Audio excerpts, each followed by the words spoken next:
গাছের জন্য আমি কতগুলো জায়গা করেছি যে এরকম। তোর 1 হাতের বেশি গর্ত আছে, এটা অনেক কিছু দিয়ে ফিল করতে হবে। ড্রেনেজ আছে, এই যে ড্রেনেজ কাজ চলছে ভরপুর গতিতে। এটা নিয়ে আমার একটা বিশেষ প্ল্যান আছে, এটা আমি পরে দেখাবো করে। আচ্ছা, এগুলো আমার ড্রিম ছিল অনেক দিন ধরেই এগুলো বানানোর, বানিয়ে ফেলছি। প্রচুর অ্যালোভেরা এখানে সেখানে আছে, এগুলোকে সরাতে হবে। এইগুলো মোটামুটি আমার ছাদ বাগানের প্রস্তুতি।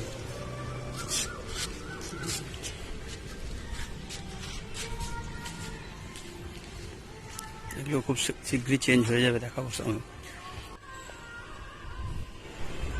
আমার কাছে অনেকগুলো রজনীগন্ধার চারা ছিল, এগুলো থেকে মাটিগুলো ঠিকঠাক করে কতগুলো টবে লাগাবো, কতগুলো আমার ছোট্ট একটা কিচেন গার্ডেন আছে ওখানে লাগাবো, সেগুলো সিলেক্ট করছি। মাটিগুলো আলাদা করে মাটিগুলোকে একটু চেলে ঝুরঝুরি করে নেওয়া হচ্ছে, এই ব্যাপারে সাহায্য করছি চৈতি। আর আমি রজনীগন্ধার চারাগুলোকে ঠিকঠাক করছি, ওগুলো একটু পরে টবে দেবো।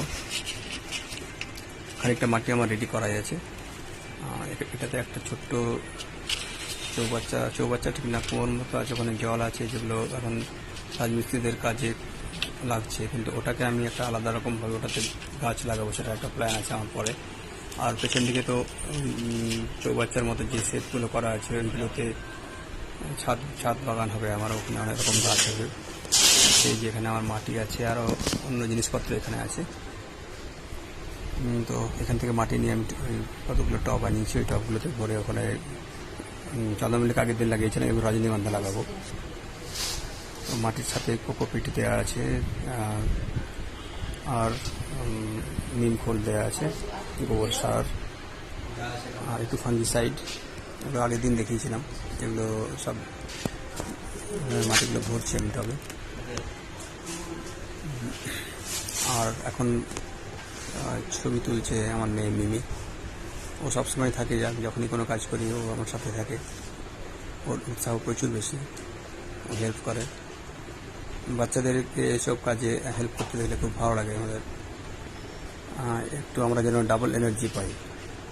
আর গাছ আমাদেরকে অনেক অনুপ্রেরণা দেয়, গাছ থেকে গাছ যেন আমাদের বন্ধুর মতো। আমাদের মন খারাপ থাকলে খানিকটা গাছের কাজ করলে মন ভালো হয়ে যায়। এই জন্য রজনীগন্ধার চারা এরমভাবে লাগাচ্ছি এই টবগুলোতে।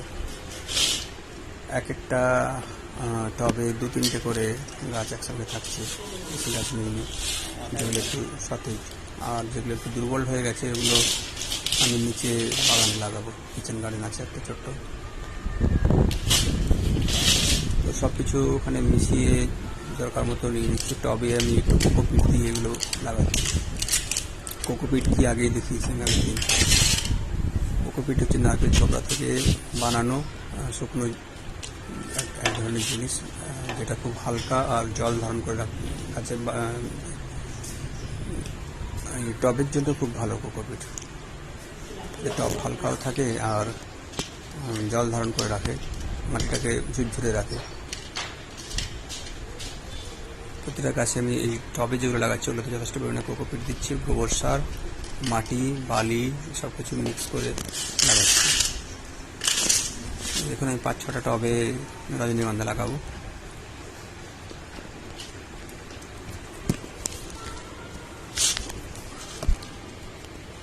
এখন একসাথে অনেক কিছু কাজ চলছে বাড়িতে, রাজমিস্ত্রির কাজে চলছে, সেই জন্য চারিদিকে একটু নোংরা হয়ে আছে। কিছুদিনের মধ্যে আমার সব ঠিকঠাক হয়ে যাবে, আমার ছাদের বাগানটাও রেডি হয়ে যাবে, তার প্রস্তুতি পুরো দমে চলছে একদম। আশা করি 1 মাসের মধ্যে সব কিছু একদম ঠিকঠাক হয়ে যাবে। তার জন্য আমি মাটিও জোগাড় করছি ওখান থেকে। বাইরে গেলে মাথার মধ্যে থাকে মাটি জোগাড় করার কথা, আমরা শহরে এখানে মাটি খুব একটা পাওয়া যায় না, জন্য এগুলো আশেপাশের গ্রাম থেকে জোগাড় করতে হয়। মাটি জোগাড় করে এনে মাটিকে একটু তৈরি করে নিতে হয়, ছাতে কয়েকদিন রেখে একটু শুকনো করে, একটু ঝুরঝুরে করে, তারপর চেলে, তার সাথে একটু গোবর সার মিশিয়ে, দরকার হলে একটু পিঁপড়ে মারার ওষুধ, ফাঙ্গিসাইড বা ছত্রাকনাশক, এগুলো সব মেশাতে হয়।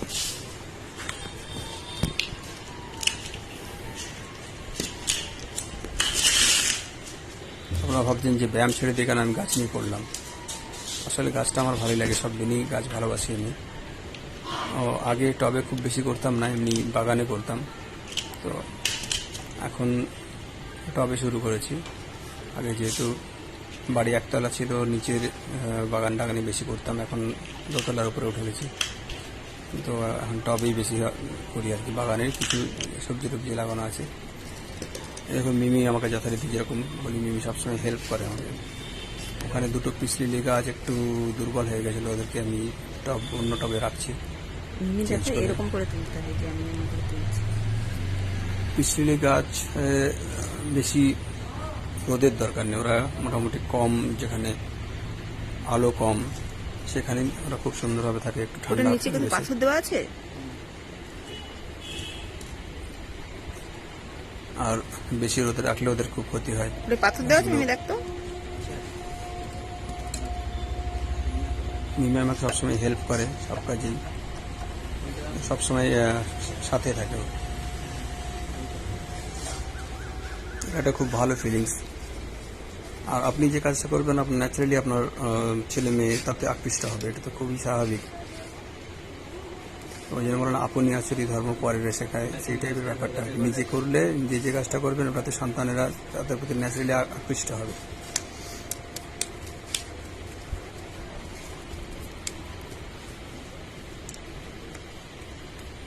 দেখুন এগুলোর মাটি আস্তে আস্তে করে সাবধানে পাল্টে নিচ্ছি আমি।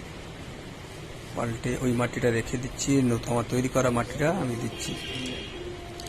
আগে মাটি দাও, আর ওগুলো একটু ছোট টবে ছিল, সেখান থেকে একটুখানি বড় টবে দিয়ে এখন রাখছি। বড় টবে লাগাতে হবে পরে। আমি আবার দু একদিনের মধ্যেই অনেক রকম ভিডিও দেওয়ার আমার ইচ্ছা আছে ব্যায়ামের উপরে। আপনারা দেখতে থাকুন। ব্যায়ামের উপরে মানুষের অনেক ভুল ধারণা আছে, সেগুলো নিয়ে একটা ভিডিও দেব, যে আমরা কি মিথ থাকে আমাদের ব্যায়াম নিয়ে। এর নেক্সট ভিডিওটাই আমার ওরকম হবে, যে ব্যায়াম নিয়ে মানুষের যে ভুল ধারণা সেটা নিয়ে। সবাই ভালো থাকুন, সুস্থ থাকুন।